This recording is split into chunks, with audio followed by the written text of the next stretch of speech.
নমস্কাৰ ষ্টুডেণ্ট, আজি আমি সপ্তমমান শ্ৰেণীৰ অংকুৰণ কিতাপখনৰ পাঠ 3 পণ্ডিত আনন্দৰাম বৰুৱা পাঠটো পঢ়াবলৈ ওলাইছোঁ। পৃথিৱীত এনে কিছুমান লোক আছে যিসকলে নিজৰ প্ৰতিভা আৰু পাণ্ডিত্যৰ বাবে চিৰস্মৰণীয় হৈ আছে। অসম মাতৃৰ সুযোগ্য সন্তানসকলৰ ভিতৰত আনন্দৰাম বৰুৱা আছিল তেনে এগৰাকী ব্যক্তি। তেখেত সংস্কৃত সাহিত্যৰ বিদগ্ধ পণ্ডিত আছিল। সংস্কৃত চৰ্চাৰ জৰিয়তে অতি চুটি জীৱনকালত তেখেতে বিশ্ব সাহিত্যলৈ বিশেষ বৰঙণি আগবঢ়াই থৈ গৈছে। এই পাঠটোত আমি তেখেতৰ পাণ্ডিত্যৰ চমু আভাস পাম। আমি জানো যে কিছুমান এনেকুৱা প্ৰতিভাশীল আৰু পাণ্ডিত্যপ্ৰৱণ মানুহ আছে যিসকলে নেকি তেওঁলোকৰ চুটি জীৱনকালত এই গোটেই বিশ্ব ব্ৰহ্মাণ্ডলৈ কিছুমান বৰঙণি আগবঢ়াই গৈছে আৰু সেই বৰঙণিৰ সহায়তে আজি আমি জীৱন যাপন কৰাত সহায় হৈছে। তেওঁলোকৰ আদৰ্শৰে আমি জীৱন যাপন কৰি আছোঁ। তেনে এগৰাকী অসমৰ বিদগ্ধ পণ্ডিত হ'ল পণ্ডিত আনন্দৰাম বৰুৱা। তেওঁ বহুত জ্ঞানী ব্যক্তি আছিল। এতিয়া আমি এই পাঠটোৰ জৰিয়তে তেওঁৰ বিষয়ে অলপ জানিম আহা। 1870 চন অসমৰ এজন মেধাসম্পন্ন যুৱকে ভাৰতীয় প্ৰশাসনিক সেৱাৰ ICS প্ৰতিযোগিতামূলক পৰীক্ষাত সুখ্যাতিৰে উত্তীৰ্ণ হৈছিল। কিন্তু উত্তীৰ্ণ হৈও তেখেতে স্বীকৃতিৰ বাবে থমকি ৰ'ব লগা হৈছিল।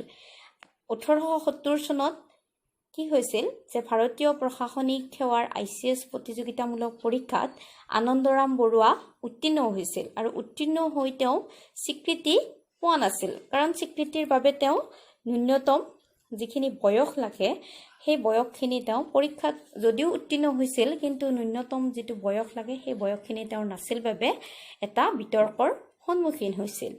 এই লৈ বিলাতৰ পাৰ্লামেণ্টত তুমুল বিতৰ্কৰ সৃষ্টি হৈছিল। তেতিয়া ব্ৰিটিছ পাৰ্লামেণ্টৰ সন্মানীয় এগৰাকী সদস্য মিষ্টাৰ গ্ৰেণ্ট ডাফে পাৰ্লামেণ্টক পতিয়নিয়াবলৈ চেষ্টা কৰি যুক্তি দৰ্শাইছিল। আমি এই সিদ্ধান্তত উপনীত হওঁতে ICS পৰীক্ষাৰ নিয়মাৱলীৰ ভিতৰুৱা উদ্দেশ্যলৈহে কাণ দিছোঁ। যিজন ছাত্ৰই সুদূৰ ব্ৰহ্মপুত্ৰ উপত্যকাৰ পৰা আহি ইমান প্ৰতিযোগীৰ মাজতো সুখ্যাতিৰে এই পৰীক্ষাত উত্তীৰ্ণ হ'ব পাৰিছে, তেখেতৰ আকাংক্ষাৰ বাটত আমি একো প্ৰতিবন্ধকতা জন্মাবৰ ইচ্ছা নকৰোঁ। এইদৰে মহামতী মিষ্টাৰ গ্ৰেণ্ট ডাফেৰ মহানুভৱতাৰ ফলতেই এই বিতৰ্কৰ পৰা ৰক্ষা পোৱা মেধাৱী যুৱকজনেই হ'ল আনন্দৰাম বৰুৱা। আনন্দৰাম বৰুৱা আমি এই ফটোখনত দেখিবলৈ পাইছোঁ। এওঁ এজন মেধাসম্পন্ন ব্যক্তি আছিল আৰু এইখিনি পঢ়োঁতে আমি গম পালোঁ যে তেওঁ ভাৰতীয় প্ৰশাসনিক সেৱা ICS পৰীক্ষাত তেওঁ সুখ্যাতিৰে উত্তীৰ্ণ হৈছিল। কিন্তু উত্তীৰ্ণ হৈ তেওঁ স্বীকৃতিৰ কাৰণে থমকি ৰ'ব লগা হৈছিল। কাৰণ তেওঁৰ ন্যূনতম যিখিনি বয়স লাগে সেই বয়সখিনি হোৱা নাছিল।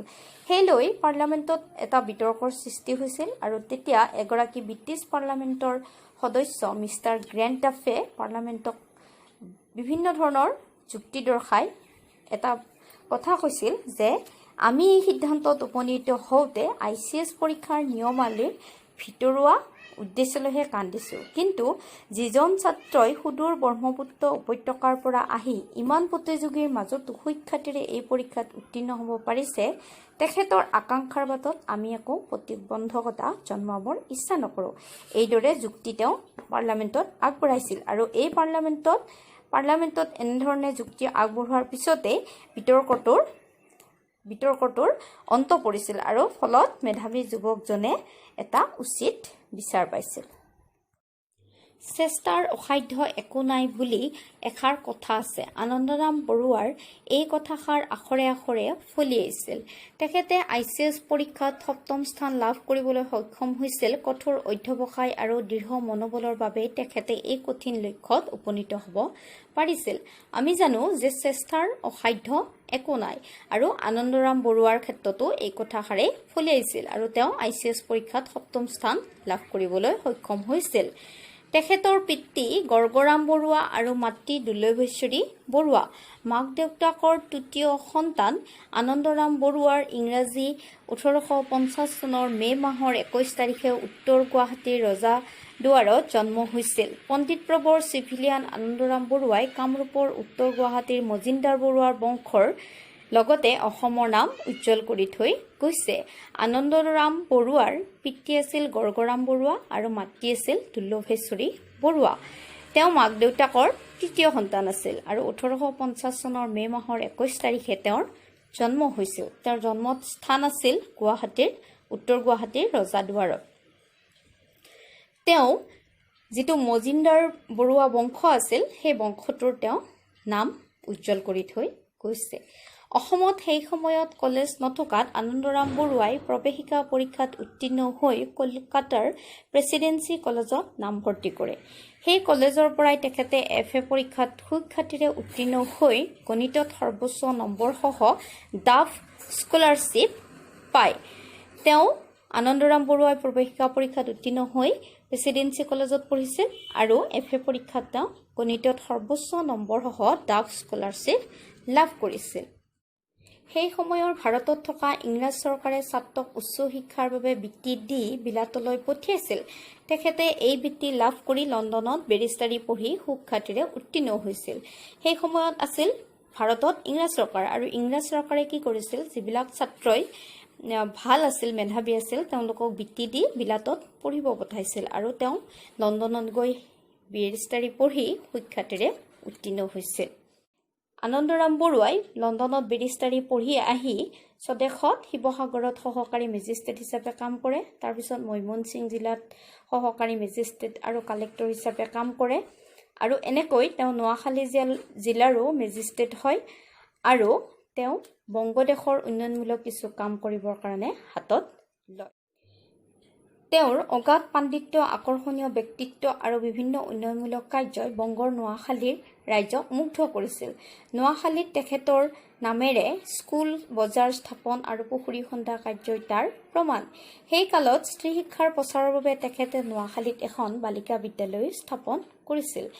আনন্দৰাম বৰুৱাই কি কৰিছিল যে নোৱাখালীৰ ৰাইজক বিভিন্ন দিশত, উন্নয়নমূলক দিশত সহায় কৰিছিল আৰু সেইকাৰণে নোৱাখালীৰ ৰাইজে তেওঁৰ প্ৰতি মুগ্ধ হৈ, তেওঁৰ কামত মুগ্ধ হৈ তেওঁৰ নামেৰে স্কুল, বজাৰ স্থাপন কৰিছিল আৰু পুখুৰী খন্দাইছিল আৰু তেওঁ স্ত্ৰী শিক্ষাৰ প্ৰচাৰৰ বাবে নোৱাখালীত এখন বালিকা বিদ্যালয় স্থাপন কৰিছিল।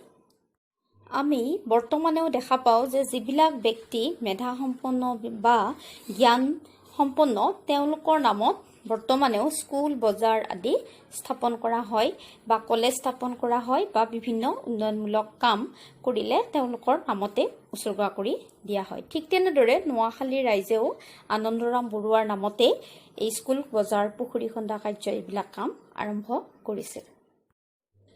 সংস্কৃত ভাষাৰ অমৃত মন্থনে আছিল তেখেতৰ জীৱনৰ একক ব্ৰত। তেখেতৰ দৃঢ় অভিপ্ৰায় আছিল বিশ্বৰ বুকুত ভাৰতীয় ভাষা শিক্ষাৰ গৌৰৱ বিলোৱা। এই উদ্দেশ্যেৰে তেখেতে প্ৰাচীন ভাষা সাহিত্যৰ পুনৰুদ্ধাৰৰ বাবে চেষ্টা কৰিছিল।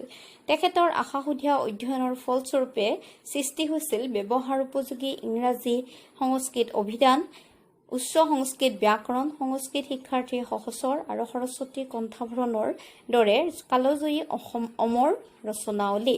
তেখেতৰ পাণ্ডিত্যত বিমুগ্ধ হৈ সেই সময়ৰ প্ৰখ্যাত কবি মেকমিলানে এই স্তৱকটি লিখিছিল। এটা নাম আছে যাৰ পৰশত পুৱাৰ পৰা সন্ধিয়ালৈকে, সন্ধিয়াৰ পৰা পুৱতিলৈকে মই থিৰেৰে থাকিব নোৱাৰা হৈছো। ই নিজৰাৰ কুলু কুলু শব্দ নহয়, নাইবা হেমন্তকালৰ গছৰ পাতৰ ৰিপ ৰিপ বতাহৰ হেন্দোলনি নহয়। ই লাৱণ্যময়ী যুৱতীৰ নাম নহয়, নাইবা দুপৰ নিশাৰ অমৃত বৰষা বুলবুলৰ ধ্বনিও এই নামত নাই। এই নামটো আন কাৰো নহয়, অলপতে ICS পাছ কৰা আনন্দৰাম বৰুৱাৰ।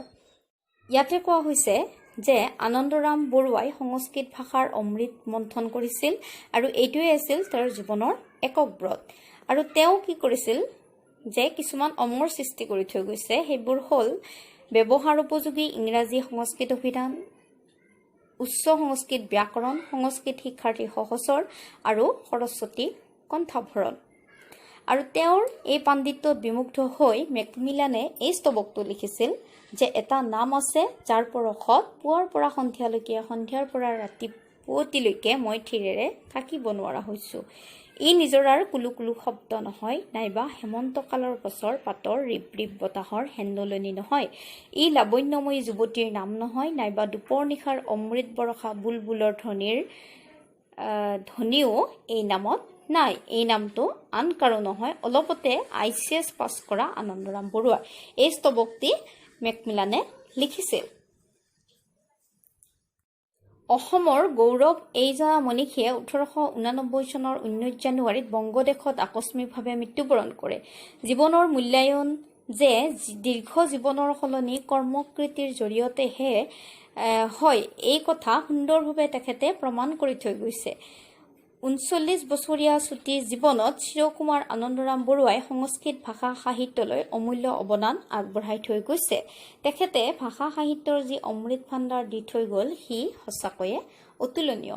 আনন্দৰাম বৰুৱাৰ 39 বছৰ বয়সতে মৃত্যু হয়। 1889 চনৰ 19 জানুৱাৰীত বংগদেশত তেওঁৰ আকস্মিকভাৱে মৃত্যু হয় আৰু তেওঁ চিৰকুমাৰ অৰ্থাৎ বিয়া হোৱা নাছিল আৰু আনন্দৰাম বৰুৱাই সংস্কৃত ভাষা সাহিত্যলৈ অমূল্য অৱদান আগবঢ়াই থৈ গৈছে। জানো আহা নোয়াখালী অবিভক্ত ভাৰতৰ পূৰ্ববংগৰ এখন জিলাৰ নাম। বৰ্তমান ই বাংলাদেশৰ অন্তৰ্ভুক্ত এখন গুৰুত্বপূৰ্ণ জিলা। ময়মনসিং নোয়াখালীৰ দৰে ময়মনসিং হ'ল অবিভক্ত ভাৰতৰ পূৰ্ববংগৰ এখন জিলাৰ নাম। বৰ্তমান ই বাংলাদেশৰ এখন জিলা। আনন্দৰাম বৰুৱাৰ ৰচনাৱলী ব্যৱহাৰ উপযোগী ইংৰাজী সংস্কৃত অভিধান, উচ্চ সংস্কৃত ব্যাকৰণ, প্ৰাচীন ভাৰতৰ ভূগোল, সৰস্বতী কণ্ঠভৰণ, ভৱভূতিৰ মহাবীৰ চৰিত, জানকীৰাম ভাষা টীকা সম্বলিত সংস্কৃত শিক্ষাৰ্থীৰ সহচৰ, সংস্কৃত ভাষাৰ বৃহৎ ব্যাকৰণ, বৈশ্লেষণিক, ঐতিহাসিক আৰু অভিধানিক সংস্কৃত ভাষাৰ বৃহৎ ব্যাকৰণ আদি। আনন্দৰাম বৰুৱা ভাষা কলা সংস্কৃতি সংস্থা। 1989 চনত ৰাজ্য চৰকাৰে এই অনুষ্ঠানটো প্ৰতিষ্ঠা কৰে। ইংৰাজী নামটোৰ Anandaram Barua institute of language art and culture Assam, সংক্ষেপে এবিলাক নামেৰে সমাজত জনাজাত। ভাৰতৰ ব্ৰিটিছ আমোলত প্ৰথমজন অসমীয়া বেৰিষ্টাৰ আৰু অসমীয়া তথা ভাৰতীয় চিভিলিয়ান হোৱাৰ উপৰি আনন্দৰাম বৰুৱা আছিল এজন প্ৰখ্যাত সংস্কৃত পণ্ডিত। তেওঁৰ স্মৃতি ৰক্ষাৰ উদ্দেশ্যে প্ৰতিষ্ঠা কৰা হৈছে আনন্দৰাম বৰুৱা ভাষা কলা সংস্কৃতি সংস্থা অসম নামৰ এই বৃহৎ প্ৰতিষ্ঠানটো। অসমৰ ভাষা আৰু ভাষাতত্ত্ব সম্পৰ্কীয় অধ্যয়ন আৰু গৱেষণাৰ উপৰি অসমৰ কলা সাহিত্য আৰু সংস্কৃতিৰ উৎকৰ্ষ সাধন কৰাই হ'ল আনন্দৰাম বৰুৱা ভাষা কলা সংস্কৃতি সংস্থাৰ লক্ষ্য আৰু উদ্দেশ্য। ৰাজ্যখনত শিক্ষাৰ প্ৰসাৰ আৰু গুণগত মান উন্নীতকৰণৰ উদ্দেশ্যে আগত ৰাখি ৰাজ্য চৰকাৰে লোৱা আঁচনিসমূহৰ ভিতৰত আনন্দৰাম বৰুৱা বঁটা প্ৰদান হৈছে এখন প্ৰচলিত আঁচনি। 2005 চনৰ পৰা উক্ত আঁচনিৰ অধীনত হাইস্কুল, হাই মাদ্ৰাছা শিক্ষান্ত পৰীক্ষাত প্ৰথম বিভাগত উত্তীৰ্ণ হোৱা ছাত্ৰ ছাত্ৰীসকলক আনন্দৰাম বৰুৱা বঁটা নগদ ধন অথবা লেপটপ প্ৰতি বছৰে প্ৰদান কৰা হয়। এতিয়া আমি গম পালো আনন্দৰাম বৰুৱাৰ ভাষা কলা সংস্কৃতি সংস্থাৰ কথা, অৰ্থাৎ এই সংস্থাটোক চমুকৈ এবিলাক নামেৰে জনাজাত। Anandaram Barua institute of language art and culture Assam. তেওঁৰ নামতে এই বৃহৎ প্ৰতিষ্ঠানটো অসম চৰকাৰে প্ৰতিষ্ঠা কৰিছে আৰু তেওঁৰ নামতে প্ৰত্যেক বছৰে 2005 চনৰ পৰা হাইস্কুল, হাই মাদ্ৰাছা শিক্ষান্ত পৰীক্ষাত উত্তীৰ্ণ হোৱা প্ৰথম বিভাগত উত্তীৰ্ণ হোৱা ছাত্ৰ ছাত্ৰীক আনন্দৰাম বৰুৱা বঁটা প্ৰদান কৰা হয় আৰু নগদ ধন বা লেপটপ প্ৰতি বছৰে প্ৰদান কৰা হয়। ক. পাঠভিত্তিক ক্ৰিয়া পাঠ শুদ্ধ আৰু স্পষ্টকৈ পঢ়া। এইটো তোমালোকে কৰিবা। 2 নম্বৰ উত্তৰ দিয়া। আনন্দৰাম বৰুৱাৰ জন্ম ক'ত হৈছিল? উত্তৰ গুৱাহাটীৰ ৰজাদুৱাৰত। তেওঁৰ পিতৃ মাতৃৰ নাম কি আছিল? পিতৃ গৰ্গৰাম বৰুৱা আৰু মাতৃ তুলভেশ্বৰী বৰুৱা। আনন্দৰাম বৰুৱাই কলকাতাৰ কোন কলেজত নামভৰ্তি কৰিছিল? কলকাতাৰ প্ৰেচিডেন্সি কলেজত। আনন্দৰাম বৰুৱা ভাষা কলা সংস্কৃতি সংস্থা কিয় প্ৰতিষ্ঠা কৰিছিল? সংস্কৃত পণ্ডিত আনন্দৰাম বৰুৱাৰ স্মৃতি ৰক্ষাৰ বাবে প্ৰতিষ্ঠা কৰা হৈছিল আৰু ৰাজ্য চৰকাৰে 1989 চনত এই প্ৰতিষ্ঠানটো প্ৰতিষ্ঠা কৰে আৰু ই এবিলাক নামে জনাজাত। 3 নম্বৰটো হ'ল এবিলাকৰ সম্পূৰ্ণ নামটো ইংৰাজী আৰু অসমীয়াত লিখা। ইংৰাজীত হ'ল Anandaram Barua institute of language art and culture আৰু অসমীয়াত হ'ল আনন্দৰাম বৰুৱা ভাষা কলা সংস্কৃতি সংস্থা। 4 নম্বৰ তলত দিয়া পুথিসমূহৰ পৰা আনন্দৰাম বৰুৱাই ৰচনা কৰা পুথিসমূহ বাছি উলিয়াই লিখা। ইয়াতে হ'ব সংস্কৃত ইংৰাজী সংস্কৃত অভিধান, উচ্চ সংস্কৃত ব্যাকৰণ, সৰস্বতী কণ্ঠভৰণ আৰু সংস্কৃত শিক্ষাৰ্থী সহচৰ। উত্তৰটো হ'ব 1870 চনত আনন্দৰাম বৰুৱাই প্ৰশাসনিক সেৱা ICS প্ৰতিযোগিতামূলক পৰীক্ষাত সুখ্যাতিৰে উত্তীৰ্ণ হোৱাৰ পাছত তেওঁ বয়সৰ কাৰণে স্বীকৃতিৰ বাবে থমকি ৰ'ব লগা হৈছিল। এইখিনি আমি পাঠত পাইছোঁ যে পৰীক্ষাত উত্তীৰ্ণ হোৱাৰ বাবে যি ন্যূনতম বয়সৰ প্ৰয়োজন সেই অনুযায়ী তেওঁৰ বয়স বহুত কম আছিল। এই কথাক লৈ বিলাতৰ পাৰ্লামেণ্টত তুমুল বিতৰ্কৰ সৃষ্টি হৈছিল। তেতিয়া পাৰ্লামেণ্টৰ সদস্য মিষ্টাৰ গ্ৰেণ্ডাফে পাৰ্লামেণ্টক পতিয়ন নিয়াবলৈ যুক্তি দৰ্শাই কৈছিল যে তেওঁলোকে ICS পৰীক্ষাৰ ভিতৰুৱা নিয়মাৱলী নহয়, মূল উদ্দেশ্যলৈহে কাণ দিয়ে। যিজন ছাত্ৰই সুদূৰ ব্ৰহ্মপুত্ৰ উপত্যকাৰ পৰা আহি ইমান প্ৰতিযোগীৰ মাজত সুখ্যাতিৰে উত্তীৰ্ণ হ'ব পাৰে, তেনে প্ৰতিযোগীৰ জীৱনৰ বাটত কোনো প্ৰতিবন্ধকতাৰ আহিব নোৱাৰে বুলি মন্তব্যটো আগবঢ়াইছিল। এই মন্তব্যৰ বাবে আনন্দৰাম বৰুৱাই বিতৰ্কৰ পৰা ৰক্ষা পাইছিল। এইখিনি আমি পাঠটো পঢ়োঁতেও পাইছোঁ, গতিকে এইখিনিকে তোমালোকে অলপ বৰ্ণনা কৰি লিখিলে এইটোৰ উত্তৰ হৈ যাব। 6 নম্বৰটো হ'ল আনন্দৰাম বৰুৱাৰ কৰ্মজীৱনৰ বিষয়ে কেইশাৰীমান বাক্য লিখা। আনন্দৰাম বিশেষকৈ সংস্কৃত সাহিত্যৰ বিদগ্ধ পণ্ডিত আছিল। 1870 চনত ভাৰতীয় প্ৰশাসনিক সেৱাৰ ICS পৰীক্ষাত সুখ্যাতিৰে উত্তীৰ্ণ হয়। কলকাতাৰ প্ৰেচিডেন্সি কলেজৰ পৰা FA পৰীক্ষাত সুখ্যাতিৰে উত্তীৰ্ণ হৈ গণিতত সৰ্বোচ্চ নম্বৰসহ ডাফ স্কলাৰশ্বিপ লাভ কৰিছিল। প্ৰথমে শিৱসাগৰত সহকাৰী মেজিষ্ট্ৰেট হিচাপে যোগদান কৰিছিল। পিছত ময়মনসিংহ জিলাৰ চৰকাৰী মেজিষ্ট্ৰেট আৰু কালেক্টৰ হিচাপে চাকৰি কৰিছিল। 1884 চনত তেওঁ নোৱাখালী জিলাৰ মেজিষ্ট্ৰেট নিযুক্ত হৈছিল। তেওঁ লণ্ডনত বেৰিষ্টাৰী পঢ়ি সুখ্যাতিৰে উত্তীৰ্ণ হয়। তেওঁৰ বিশ্ব দৰবাৰত সংস্কৃত ভাষাৰ অমৃত মন্থনে আছিল জীৱনৰ একক ব্ৰত। তেওঁৰ আশাসুধীয়া অধ্যয়নৰ ফলস্বৰূপে সৃষ্টি হৈছিল ব্যৱহাৰোপযোগী ইংৰাজী সংস্কৃত অভিধান, উচ্চ সংস্কৃত ব্যাকৰণ, সংস্কৃত শিক্ষাৰ্থী সহচৰ আৰু সৰস্বতী কণ্ঠাভৰণৰ দৰে কালজয়ী অমৰ ৰচনাৱলী। এইখিনি লিখি দিলেই এইটো প্ৰশ্নৰ উত্তৰটো তোমালোকে পাৰিবা। 7 নম্বৰ ক অংশত থকা শব্দৰ লগত খ অংশত থকা অৰ্থবোৰ আস্তানি লিখা। ক অংশত ইয়াতে শব্দবোৰ দিয়া আছে আৰু খ অংশত অৰ্থবোৰ দিয়া আছে। অধ্যৱসায় নেৰা নেপেৰাকৈ লাগি থকা কাৰ্য। মন্থন মথা বা গোটা কাৰ্য। সুখ্যাতি সুনাম যশস্যা। জাকত জিলিকা অতি শুৱনি বহুতৰ মাজত চকুত পৰা। অৱদান বৰঙণি বা অৰিহণা। সংকল্প কোনো কাম কৰিবলৈ দৃঢ় ইচ্ছা। অপ্ৰত্যাশিত আশা নকৰা। প্ৰতিযোগী প্ৰতিদ্বন্দ্বী। নিযুক্ত কামত লগোৱা, কামত নিয়োগ কৰা। মনীষী জ্ঞানী। খ ভাষা অধ্যয়ন ব্যৱহাৰিক ব্যাকৰণ। জানো আহা মই পঢ়িছোঁ, মই পঢ়িছিলোঁ, মই পঢ়িম। পঢ়িছোঁ, পঢ়িছিলোঁ, পঢ়িম এইকেইটা হৈছে সমাপিকা ক্ৰিয়াপদ। সমাপিকা ক্ৰিয়াবোৰ কাল সাপেক্ষে, অৰ্থাৎ ক্ৰিয়াপদটোৱে সদায় একোটা নিৰ্দিষ্ট সময়ত কোনো এটা কাম কৰা বা হোৱা বুজায়। ক্ৰিয়াৰ এনে সময়কে কাল বোলে। কাল 3 প্ৰকাৰৰ: বৰ্তমান কাল, অতীত কাল আৰু ভৱিষ্যৎ কাল। এতিয়া আমি যদি চাব যাওঁ, কালটো হ'ল ক্ৰিয়াৰ সময়কে কাল বোলে, আৰু ইয়াতে বৰ্তমান কাল মানে হ'ল বৰ্তমানে যিটো কাম কৰা বা হোৱা বুজায়। অতীত কাল মানে হ'ল অতীতত যিটো হৈছিল বা আগতে যিটো হৈ গৈছিল সেইটোক অতীত কাল বোলে, আৰু ভৱিষ্যৎ কাল মানে হ'ল যিটো কাম আগলৈ হ'ব বুজায়। ইয়াতে পঢ়িছোঁটো হ'ব বৰ্তমান কাল, পঢ়িছিলোঁ হ'ল অতীত কাল, আৰু পঢ়িম মানে হ'ল ভৱিষ্যৎ কাল। তলৰ বাক্যকেইটালৈ চোৱা। আনন্দৰাম বৰুৱা সংস্কৃতৰ অগাধ পণ্ডিত আছিল। তেখেতে ICS পৰীক্ষাত 7ম স্থান লাভ কৰিছিল। আনন্দৰাম বৰুৱাই লণ্ডনত বেৰিষ্টাৰী পঢ়ি সুখ্যাতিৰে উত্তীৰ্ণ হৈছিল। এই বাক্যকেইটাত আছিল, কৰিছিল আৰু হৈছিল আদি ক্ৰিয়াপদবোৰে বহুদিনৰ আগতে কৰা বা হোৱা কাৰ্যৰ কথা প্ৰকাশ কৰিছে, অৰ্থাৎ অতীতৰ কামৰ কথা বুজাইছে। এনেবোৰ ক্ৰিয়াৰ সময়কে অতীত কাল বোলে। অৰ্থাৎ আগতে যিটো কাম হৈ গৈছে সেই কামটো অতীতকাল বুলি কোৱা হয়। এনেদৰে ক্ৰিয়াটোৱে যদি বৰ্তমান কৰি থকা বুজায় তেন্তে তাক বৰ্তমান কাল, আৰু যদি আগলৈ কামটো কৰাৰ কথা বুজায় তাক ভৱিষ্যৎকাল বোলে। আৰু বৰ্তমান যিটো কাম কৰি থকা বুজায় তাক বৰ্তমান কাল, আৰু যিটো কাম আগলৈ হ'ব বুজাব সেইটোক আমি ভৱিষ্যৎকাল বুলি ক'ব পাৰোঁ।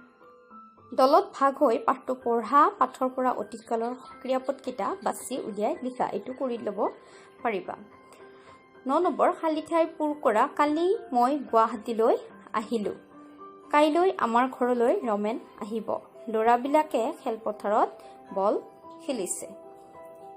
পাঠৰ পৰা বিশেষ্য, বিশেষণ, সৰ্বনাম আৰু ক্ৰিয়াপদ বিচাৰি উলিয়াই বহীত লিখা। বিশেষ্য, যি পদে কোনো নাম বুজায় সেই পদক বিশেষ্য পদ বোলে। যেনে আনন্দৰাম বৰুৱা, বঙাইগাঁও, অভয়াপুৰী, লণ্ডন, ৰাম, যদু আদি। মিষ্টাৰ গ্ৰেণ্ডাফ, অসম প্ৰেচিডেন্সি কলেজ আদি। মিষ্টাৰ গ্ৰেণ্ডাফ, presidency college, Assam, Anandaram Barua, London এইকেইটা হ'ল পাঠত থকা বিশেষ্য পদ। ইয়াৰ পিছত বিশেষণ পদ, যি পদে আন পদৰ দুগুণ, অৱস্থা, পৰিমাণ আদি বুজায় তাকে বিশেষণ পদ বোলে। যেনে সুখ্যাতি, ভাল, বেয়া, উজ্জ্বল, ৰঙা, ক'লা আদি। ইয়াতে মেধাসম্পন্ন, সুখ্যাতি, মেধাৱী এইকেইটা হ'ল পাঠটোত থকা বিশেষণ পদ। সৰ্বনাম, বিশেষ্য পদৰ সলনি যি পদ ব্যৱহাৰ কৰা হয় তাকে সৰ্বনাম পদ বোলে। যেনে তেওঁ, তুমি, সি, তাই আদি। তেখেতে সংস্কৃত সাহিত্যৰ বিদগ্ধ পণ্ডিত আছিল। তেখেতে স্বীকৃতিৰ বাবে থমকি ৰ'ব লগা হৈছিল। ইয়াতে তেখেতে শব্দটো পাঠত থকা সৰ্বনাম পদ। ক্ৰিয়াপদ, যি পদে কোনো কাৰ্য সম্পাদন কৰা বা নকৰা বুজায় তাকে ক্ৰিয়াপদ বোলে। যেনে সুখ্যাতিৰে উত্তীৰ্ণ হৈছিল, বংশৰ নাম উজ্জ্বল কৰি থৈ গৈছে, ডাফ স্কলাৰশ্বিপ পাই, অহা যোৱা, পোৱা, খোৱা, দৌৰা আদি হ'ল ক্ৰিয়াপদ। ইয়াতে হৈছিল, গৈছে এইকেইটা ৱৰ্ড হ'ব পাঠটোত থকা ক্ৰিয়াপদ। 11 নম্বৰ, চেষ্টাৰ অসাধ্য একো নাই কথাষাৰ বহলাই লিখা। উত্তৰটো হ'ব প্ৰত্যেক মানুহৰ জীৱনকালত নানা ধৰণৰ সমস্যা সংঘাত আহে, কিন্তু আমি সেই সকলোবোৰ নেওচি আগবাঢ়ি যাব লাগিব। আমাৰ একান্তপতীয়া চেষ্টা, সাধনা আৰু আগ্ৰহৰ ফলতে বহুতো কঠিন কাম সহজ হৈ পৰে। আমি যদি চেষ্টা নকৰোঁ তেতিয়াহ'লে কোনো কামতে আমি সফল হ'ব নোৱাৰোঁ। পণ্ডিত আনন্দৰাম বৰুৱাৰ জীৱনতো এই কথাষাৰ আখৰে আখৰে ফলিয়াইছে। কঠোৰ পৰিশ্ৰম, দৃঢ় মনোবল আৰু একান্তপতীয়া চেষ্টাৰ ফলত তেখেতে বিভিন্ন কামত সফল হৈছিল। চেষ্টাৰ ফলতে তেওঁ ICS পৰীক্ষাত 7ম স্থান লাভ কৰিবলৈ সক্ষম হৈছিল। পৃথিৱীৰ নানা দিশত আৱিষ্কাৰৰ মূলতে আছে মানুহৰ অক্লান্ত চেষ্টা আৰু নিৰৱচ্ছিন্ন চেষ্টা। কলম্বাছৰ অক্লান্ত চেষ্টাৰ ফলতে আমেৰিকা আৱিষ্কাৰ হৈছিল। সেয়ে আমি ক'ব পাৰোঁ যে চেষ্টাৰ অসাধ্য একো নাই। কিছুমান লোকে ভালদৰে পঢ়া-শুনা কৰি, ভাল কাম কৰি নিজৰ বংশৰ লগতে দেশৰ নামো উজ্জ্বল কৰে। তুমি নিজে এজন ব্যক্তি হ'বলৈ কি কৰিবা লিখা। উত্তৰটো তোমালোকে অলপ নিজে চেষ্টা কৰি লিখিব পাৰিবা। ইয়াতে আনন্দৰাম বৰুৱা পাঠটোত আমি যেনেদৰে পালোঁ তেওঁৰ বিষয়ে, তেওঁ কেনেদৰে চেষ্টা কৰিছিল, কেনেদৰে নিজৰ বংশৰ নাম উজ্জ্বল কৰি থৈ গ'ল, ঠিক তেনেদৰে অলপ আৰ্হিটো লৈ পেলাই তোমালোকে নিজৰ জীৱনৰো লক্ষ্যখিনি লিখি এজন কেনেকৈ সফল ব্যক্তি হ'বলৈ চেষ্টা কৰিবা সেইটো লিখিব পাৰিবা। জানো আহা, পদ্মনাথ গোহাঞিবৰুৱা।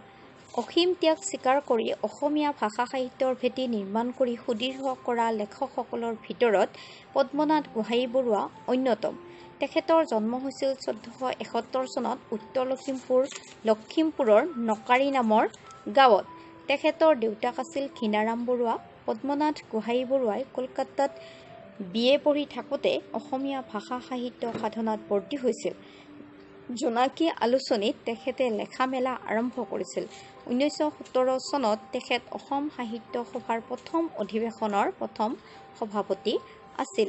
আমি সকলোৱে জানো যে পদ্মনাথ গোহাঞিবৰুৱা এজন লেখক আছিল। তেওঁ সাহিত্য চৰ্চা কৰিছিল আৰু তেওঁ অসম সাহিত্য সভাৰ প্ৰথম অধিৱেশনখনৰ প্ৰথম সভাপতি আছিল। জানো আহা সীতানাথ ব্ৰহ্মচৌধুৰী 1908 চনত তেখেতৰ জন্ম 1982 চনত তেওঁৰ মৃত্যু হয়। সীতানাথ ব্ৰহ্মচৌধুৰীয়ে সাহিত্যৰ প্ৰতি আগবঢ়োৱা অৱদান অতুলনীয়। নিৰুপমা সৌন্দৰ্য প্ৰতিমাৰ অন্বেষণ কৰা কবি ব্ৰহ্মচৌধুৰীৰ প্ৰথম কবিতা পুথি হ'ল কমলকলি 1925 চনত প্ৰকাশ হৈছিল। তাৰ পিছত আৱেগ আৰু চকুলো নামৰ দুখন পুথি প্ৰকাশিত হৈছিল। 1956 চনত ধুবুৰীত অনুষ্ঠিত হোৱা সাহিত্য সভাৰ মুকলি সভাৰ ব্ৰহ্মচৌধুৰী ডাঙৰীয়া উদ্বোধক আছিল। 1981 আৰু 82 চনত যথাক্ৰমে দুবাৰ তেখেতে অসম সাহিত্য সভাৰ সভাপতিৰ আসন সুশোভিত কৰে। সীতানাথ ব্ৰহ্মচৌধুৰী প্ৰকৃতপক্ষে জাতীয় সংস্কৃতিৰ সমন্বয়ৰ প্ৰতীকস্বৰূপ। তেখেত অতি স্পষ্টবাদী দৃঢ়মনা ব্যক্তি আছিল। আমি জানো যে সীতানাথ ব্ৰহ্মচৌধুৰী এজন সাহিত্যিক আছিল আৰু তেওঁৰ কবিতা পুথিখন আছিল কমলকলি আৰু পিছত ওলোৱা কবিতা পুথি দুখন হ'ল আৱেগ আৰু চকুলো। তেওঁ দুবাৰ অসম সাহিত্য সভাৰ সভাপতি হৈছিল 1981 চনত আৰু 1982 চনত। জানো আহা মহৰ্ষি পাণিনি। মহৰ্ষি পাণিনিয়ে অষ্টাধ্যায়ী নামে সংস্কৃত ভাষাৰ ব্যাকৰণ প্ৰণয়ন কৰিছিল। মহৰ্ষি পাণিনিয়ে অষ্টাধ্যায়ী নামৰ সংস্কৃত ভাষাৰ ব্যাকৰণখন লিখিছিল আৰু এই ব্যাকৰণখনেই বিশ্বৰ ভিতৰত স্বীকৃত বিজ্ঞানসন্মত ব্যাকৰণ পুথি আছিল। জন বেকাছ নামে এজন বিজ্ঞানীয়ে এই ব্যাকৰণ পুথিখনৰ ভিত্তিত পোনপ্ৰথমে তথ্য প্ৰযুক্তিৰ আহিলা কম্পিউটাৰৰ উপযোগীকৈ কৃত্ৰিম ভাষা প্ৰযুক্তি নিৰ্মাণ কৰে। জন বেকাছে এই ব্যাকৰণখনৰ ভিত্তিতে কি কৰিছিল যে কম্পিউটাৰৰ উপযোগী হোৱাকৈ কৃত্ৰিম ভাষা প্ৰযুক্তিৰ নিৰ্মাণ কৰিছিল আৰু এই প্ৰযুক্তিক যান্ত্ৰিক ভাষা বুলি কোৱা হয়। ভাষাটো কম্পিউটাৰ জগতত PBNF পাণিনি বেকাছ নৰ্মাল ফৰ্ম নামে জনাজাত। পাণিনিৰ এই অৱদানৰ বাবে বিশ্বই সদায় ভাৰতবৰ্ষ আৰু সংস্কৃত ভাষাৰ ওচৰত ঋণী হৈ থাকিব। তোমালোকে এটা কথা মন কৰিবা যে জানো আহাত আমি মহৰ্ষি পাণিনি, পদ্মনাথ গোহাঁই বৰুৱা আৰু সীতানাথ ব্ৰহ্মচৌধুৰী এনেকৈ তিনিজন ব্যক্তিৰ কথা আমি পঢ়িব পালোঁ। এওঁলোক হ'ল নিজৰ চেষ্টাৰ ফলতে জীৱনত সফল হ'ব পাৰিছিল আৰু ঠিক তেনেদৰে আনন্দৰাম বৰুৱাৰ পাঠটোতো আমি আনন্দৰাম বৰুৱাৰ জীৱনৰ কথাখিনি আমি পঢ়ি পালোঁ। গতিকে এইখিনিৰ পৰা আমি বুজি পালোঁ যে জীৱনত যেতিয়া আমি সফল হ'ব খোজোঁ তেতিয়াহ'লে আমি নিশ্চয় কষ্ট স্বীকাৰ কৰিবই লাগিব। কষ্ট কৰিলেহে আমি জীৱনত উন্নতি কৰিব পাৰিম। এওঁলোকৰ জীৱনৰ দৰ্শনৰ পৰাই আমি গম পাওঁ যে এজন ভাল সফল ব্যক্তি হ'বৰ কাৰণে আমি সদায় চেষ্টা কৰিব লাগিব।